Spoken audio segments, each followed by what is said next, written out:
Estamos juntos mais uma vez para discutir esses assuntos que são deliciosos, né? Você gosta? Melhor que bolo de chocolate. Pois é. E hoje o que a gente vai discutir é um assunto muito atual. As últimas bancas de concurso têm privilegiado bastante um documento que se chama Diretrizes Curriculares Nacionais para a Educação em Direitos Humanos. Isso aí, hoje o nosso papo é um papo reto. Vamos de direitos humanos, vamos conversar onde entra essa relação da educação com isso que a gente ouve tanto falar, né? Direitos humanos para lá, direitos humanos para cá, e a educação com isso? Onde é que a educação entra? Vamos ver? Ok, olha o que a gente pode fazer.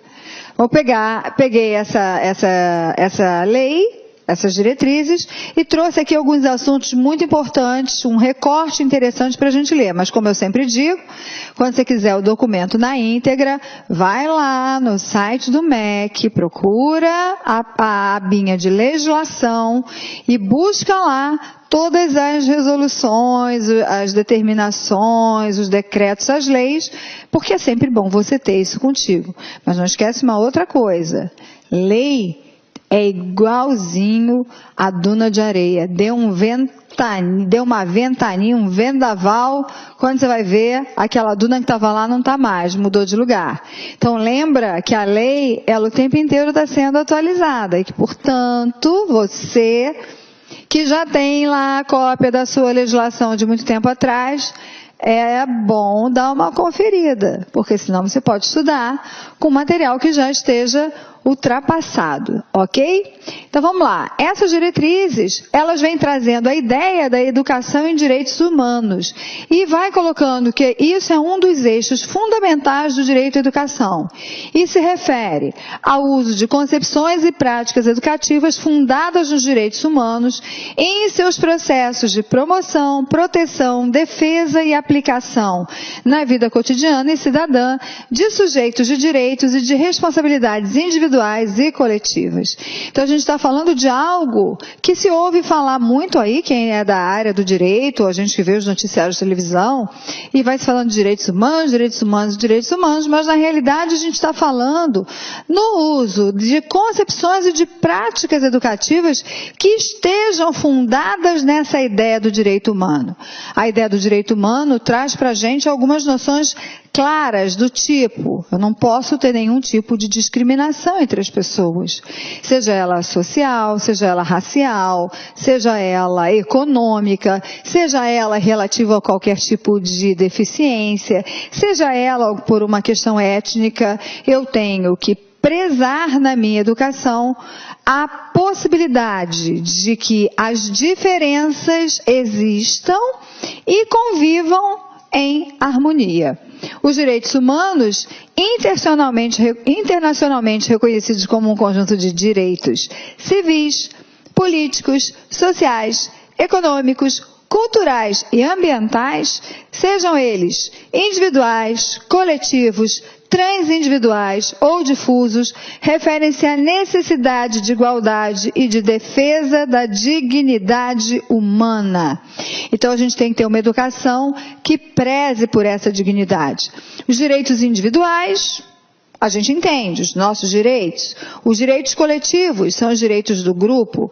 Os direitos transindividuais são direitos que se colocam na minha atuação direta com outra. Aquela relação é uma relação de direitos transindividuais. Ou seja, eu tenho meu direito, a outra pessoa tem o seu direito, mas nós temos direito daquilo que a gente partilha ali em comum, daquela situação que está acontecendo em comum.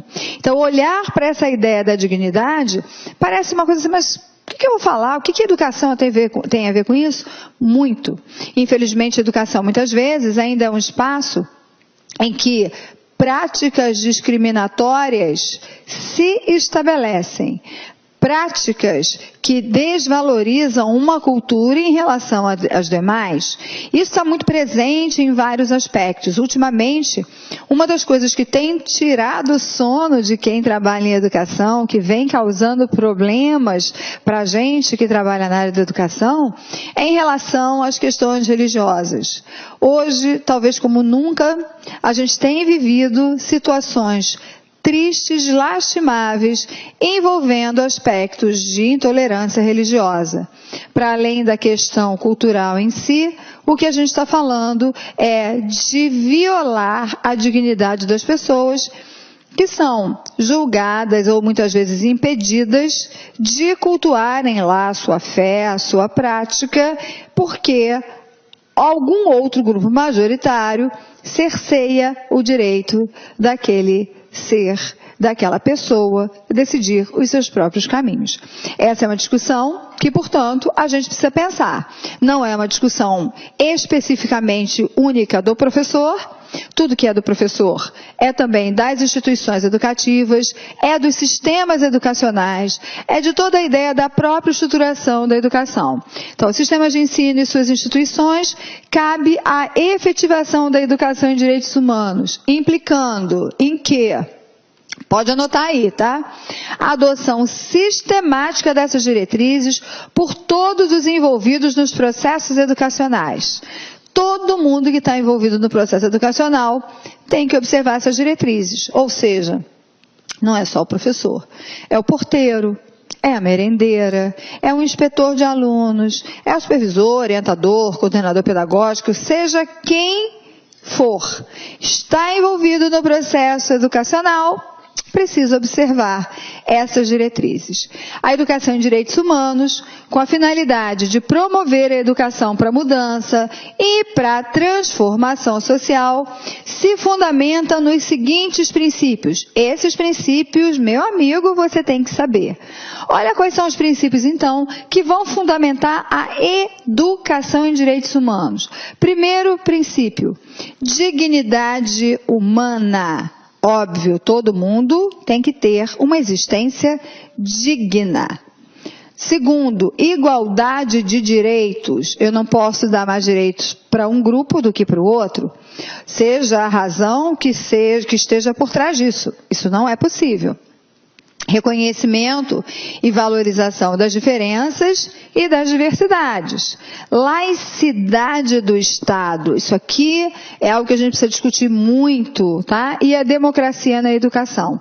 Se a gente estiver falando dessa ideia, especialmente da laicidade do Estado, que eu vou parar para discutir aqui mais amplamente, um Estado laico é um Estado que não professa nenhum tipo de religião ou crença.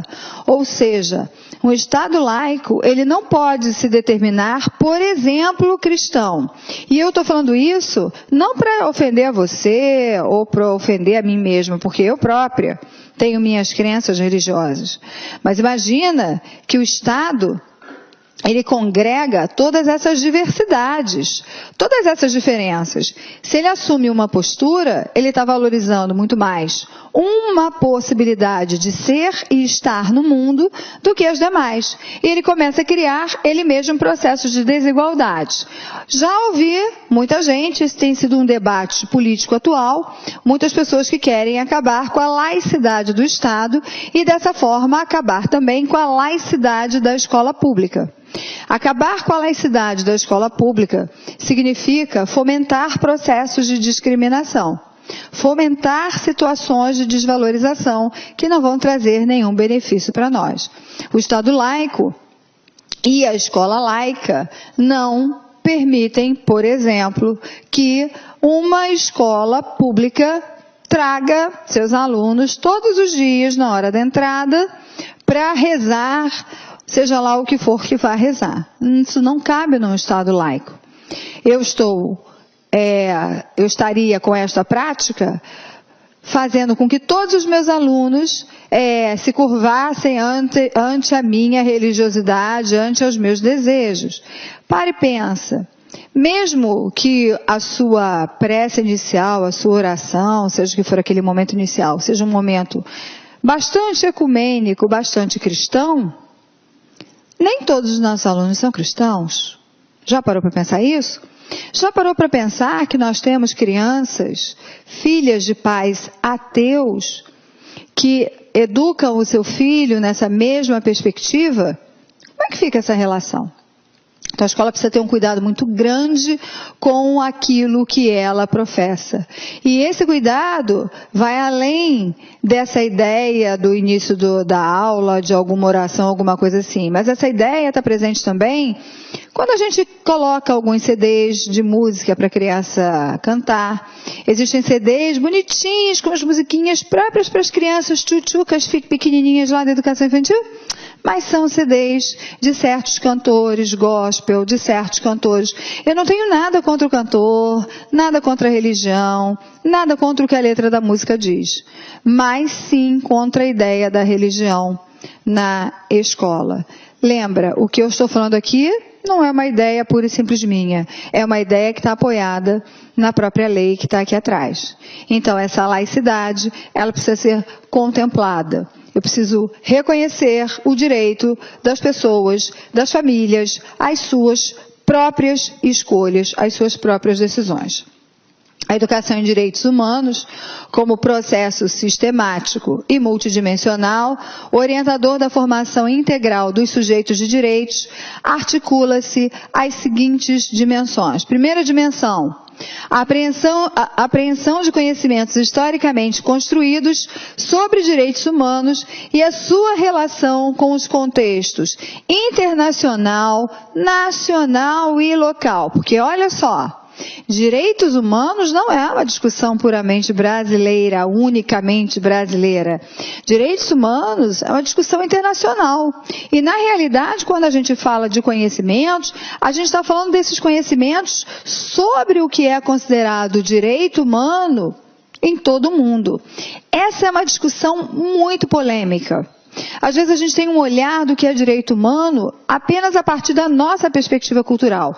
Na verdade, a discussão de direitos humanos, ela é muito ampla. Não dá para eu assumir que o que é considerado direito humano aqui tenha o mesmo peso e o mesmo tipo de consideração em outro espaço, em outro país, em outra cultura. Não pode ser assim.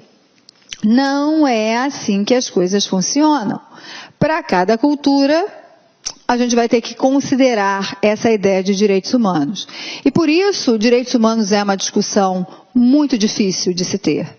Minimamente, a gente pode assegurar aqui no nosso país que os direitos humanos são aqueles que estão estabelecidos em todas as leis e regulamentações do nosso país. Minimamente, a gente tem que lutar para que essas garantias possam estar asseguradas aos nossos alunos. Entendendo que nada está tão estabelecido que não possa ser alterado.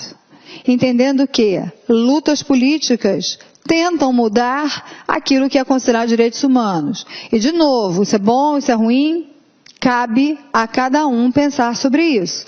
Mas, na realidade, é a gente entender que mesmo o que é considerado direitos humanos está sempre em permanente processo de negociação, de mudança ou não mudança a partir dessas negociações, mas em permanente momento de discussão, de pensar e de ampliar as possibilidades do entendimento do próprio termo. A afirmação de valores, atitudes e práticas sociais que expressem a cultura dos direitos humanos em todos os espaços da sociedade. Então, é afirmar com os valores, é afirmar com as suas atitudes que essas culturas expressas pelos direitos humanos em todos os espaços da sociedade precisam estar articuladas com a situação da própria escola, com o trabalho pedagógico. Formação de uma consciência cidadã capaz de se fazer presente em níveis cognitivo, social, cultural e político. Gente, olha, formação de uma consciência cidadã é uma tarefa imensa. A gente sabe que, de acordo com a LDB, essa ideia de cidadania ela está muito presente a partir do ensino fundamental, como uma responsabilidade da escola mesmo. Escola ajudando as crianças a trabalharem, ampliarem, se tornarem cidadãos plenos, exercerem a sua cidadania. A formação dessa consciência cidadã é uma tarefa difícil. Significa atuar junto ao aluno para que ele pense, para que ele decida, para que ele faça as suas escolhas e que isso seja feito, essa consciência ela esteja para além da perspectiva escolar, mas que ela esteja também feita a nível de uma cidadania cognitiva, de uma cidadania social, de uma cidadania cultural e de uma cidadania política, respeitando, não esqueça, dignidade humana, diversidade, as questões das diferenças, entendidas como pertinentes ao contexto humano. Desenvolvimento de processos metodológicos, participativos e de construção coletiva, utilizando linguagens e materiais didáticos contextualizados. Então, assim, a ideia da contextualização é extremamente importante quando a gente fala da ideia de direitos humanos. A cada contexto, a linguagem precisa ser acessível, precisa ser possível de ser entendida por quem partilha daquele espaço, por quem partilha daquela cultura. A verdade é que todos esses processos metodológicos, eles precisam valorizar a ideia de quem Olá, é... meus amigos, minhas amigas, inicialmente eu quero pedir licença para vocês, pois interrompi seus estudos, mas essa videoaula que você está assistindo aqui no YouTube é uma videoaula demonstrativa para você conhecer as potencialidades e conhecer o nosso produto do site Lá Concursos. Você quer continuar assistindo essa videoaula até o final? Aliás, você quer fazer o nosso super curso focado no Instituto Federal da Bahia, super competitivo, nós temos diversos cargos, temos curso de conhecimentos básicos e gerais para todos os cargos, assistente de administração, técnico de assuntos educacionais, assistente aos alunos, técnico em contabilidade, cursos completos, cursos muito competitivos. É muito simples, é só você entrar em contato com uma das nossas atendentes aqui da Lá Concursos, que eu tenho certeza que você não vai se arrepender. Tá certo, meus amigos? Então espero vocês no site Lá Concursos. Um forte abraço, fique com Deus, tchau, tchau.